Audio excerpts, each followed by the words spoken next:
Today we'll be reviewing the Omega Flightmaster 911. It's a fairly complicated watch, so I'll try to fill you in on all of the details. The Flightmaster was produced from 1969 to 1974. There were multiple versions made.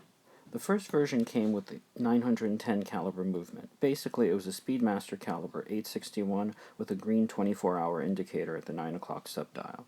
Also, there was an independently adjustable GMT hand. The second version of this came with the 911 caliber movement. Here the 24-hour indicator was switched back to a constant running second hand. Also the dial was changed to a more monochromatic look, namely no more green subdial. Basically, it's a caliber 861 from the Speedmaster with a GMT hand. While it appears that most Flightmasters came with orange chrono hands, it should be noted that there was an option for yellow hands as well.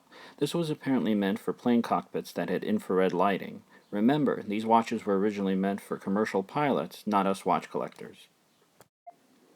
This Flightmaster has a 12-hour chronograph, and as you can see here, the pushers for it are color-coded. And here is the chronograph running at 21,600 beats per hour. The independent GMT hand is controlled by the blue-tipped crown at 10 o'clock, seen here on the left. The internal bezel is controlled by the black-tipped crown at 8 o'clock, seen here on the right. And here is the GMT hand being adjusted. You can set it clockwise anywhere along the dial. And here is the internal bezel being adjusted. It can be turned in both directions. The interesting bit of history for the Flightmaster is that cosmonaut Alexei Leonov used his during training for the Apollo-Soyuz test project in 1975. There is debate as to whether it was actually worn out in space, though. And here is a photo of him wearing it back on Earth. Here is a photo of what my Flightmaster looked like when I first bought it. Obviously I had the hands and dial changed out, but to be honest, I do have some regrets.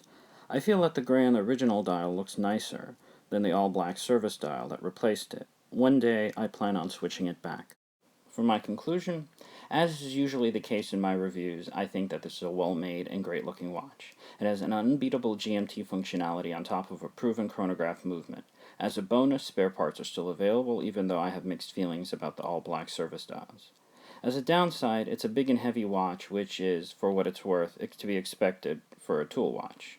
Also, servicing costs tend to be pricey. And that's about it, and I hope this video was helpful. Thanks for watching.